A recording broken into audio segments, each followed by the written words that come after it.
கல்வெட்டுக்காகவே இந்த கோவிலை கட்டியிருப்பாங்கன்னு நினைக்கிறேங்க. ஏன்னா இத்தகைய ஒரு சிறு கோயிலுக்கு இவ்வளவு பெரிய கல்வெட்டுகள் வந்து தேவையில்லைன்னு தான் நினைக்கிறேன். ஏன்னா அவ்வளவு கல்வெட்டுகள் இருக்கு. நம்ம பெரிய பெரிய கோயில்களே பாத்தீங்கன்னா அதிகபட்சம் பாத்தீங்கன்னா ஒரு 10 கல்வெட்டுகள் இருக்கும். ஆனா இந்த கோவில் முழுக்க முழுக்க சுற்றியும் சரி கோவிலுக்குள்ளேயும் சரி எல்லா சுவர்களையும் வந்து பாத்தீங்கன்னா கல்வெட்டுகளா இருக்கு.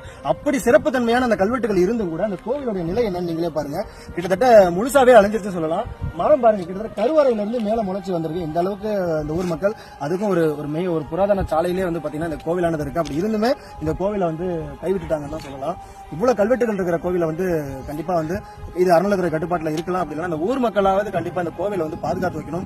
ஏன்னா இத்தனை கல்வெட்டுகள் இருக்கு அப்படின்னா அந்த கல்வெட்டுகள் எந்த செய்தியை சொல்ல வருது, அந்த காலத்துல எந்த விதமான பதிவுகளை வந்து இன்னைக்கு நமக்கு வந்து சொல்ல வராங்கிறது அந்த கல்வெட்டுல தான் இருக்கும்.